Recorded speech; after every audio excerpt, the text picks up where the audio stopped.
Welcome back again.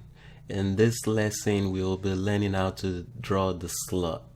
So to start, let's pick a plane, and for this one, let's pick the right plane, and we'll select sketch. And now let's go under the slot. Now we have the first one, which is a straight slot. We click on it, we'll pick a point, drag it out, pick another point, and drag it up. And that's how you draw your first slot.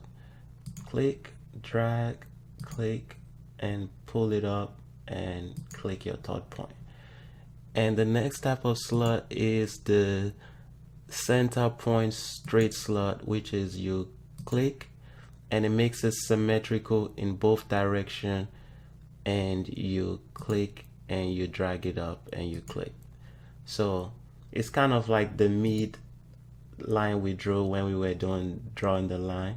You click and drag it up, and that's the second one. And the third kind is a 3-point arc slot, which means you pick your first arc point, you pick your second arc point, you pick your third arc point, then you now drag it out to make your slot. So you are making the center of the slot first, picking the first point, picking the second point, picking the third point, and dragging it out to make your slot.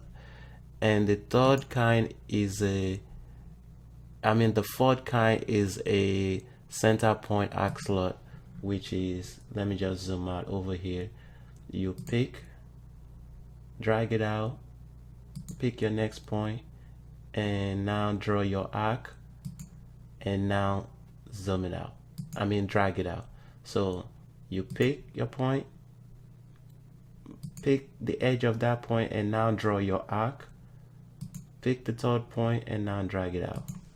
So those are the ways you draw a slot in SolidWorks. And again, once you start working, you will figure out your own pattern of what to use. Thank you, and I will see you in the next lecture. Bye.